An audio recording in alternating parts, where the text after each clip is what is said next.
today's episode, we're going to be talking about types of savings, right? So we have three kinds of savings. We have emergency savings, there's investment savings, and then there's consumption savings. So I'm going to start with consumption savings. Consumption savings simply means that you save up money irrespective of how long or the amount you're saving.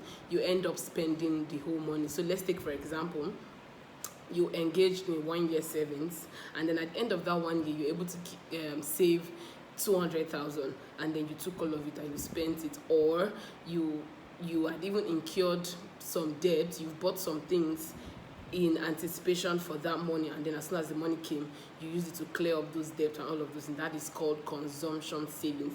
That is good in itself too, because you don't have to pull out the whole sum of that money from your salary at the point that it is needed, because you had to do it in bits over time, right? Power of compounding.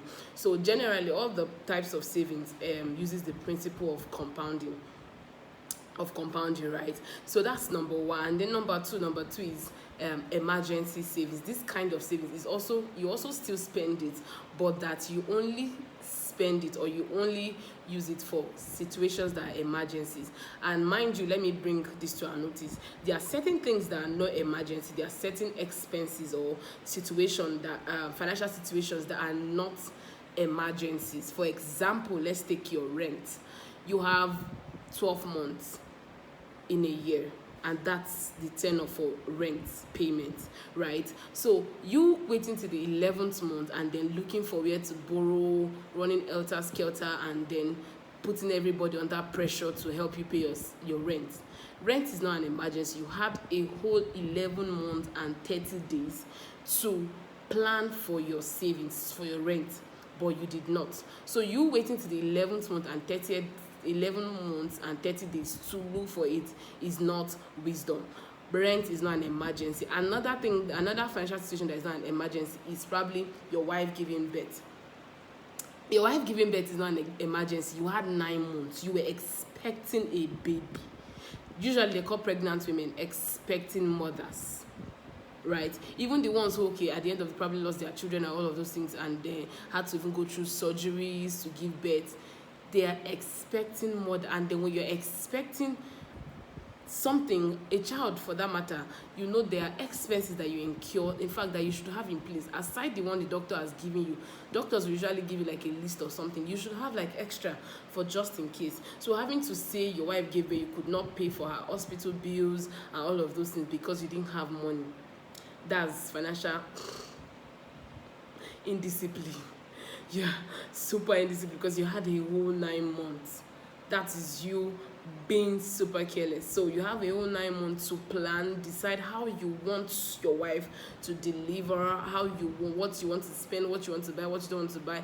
It's not when she delivers you now go to the market and start buying baby clothes, That's not wisdom. So you have 9 months to plan for that. And that brings us to the last kind of savings, investment savings. So investment savings simply means you want to invest. You have it in mind to invest, but you do not have the lump sum to put into investment at a go. So let's take, for example, you want to invest, let's say 100,000, but you do not have 100,000 to invest at a go. So you decide to save 10,000 for the next 10 months. And then after 10 months, you now have 100,000 that you can now put into investment. So the purpose of that kind of savings is to invest. I had earlier said in one of my videos that if you do not have the discipline to save, having to invest will really be a big challenge to you. So imagine that it is savings that is saving you from not investing, because it is what you have saved that you use towards invest. So a lot of persons who cannot bring out lump sum of money that they go to invest should use the principle of saving, compounding over a long time, and then they can now invest. And then when you invest, you do not have access to it again till the period of maturity of that very product, your product, stock, whatever now you invested in, right? Very important. So these three kind of savings, you should have the three of them. Have emergency savings. It's very okay to have consumption savings. For example, you want to travel, you want to go on a trip, a vacation trip. Yes, it's okay to save towards it. That's even the best way.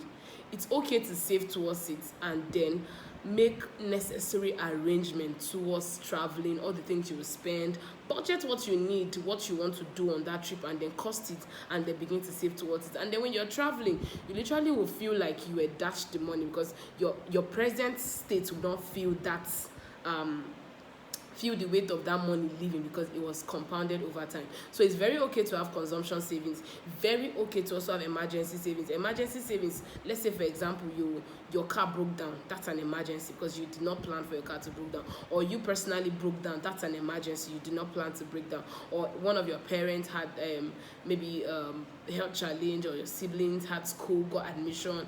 All of those things, they are basically emergencies that you can just pull out from that account to settle. And then your investment account. So as an individual, you should have 3 of these at a go.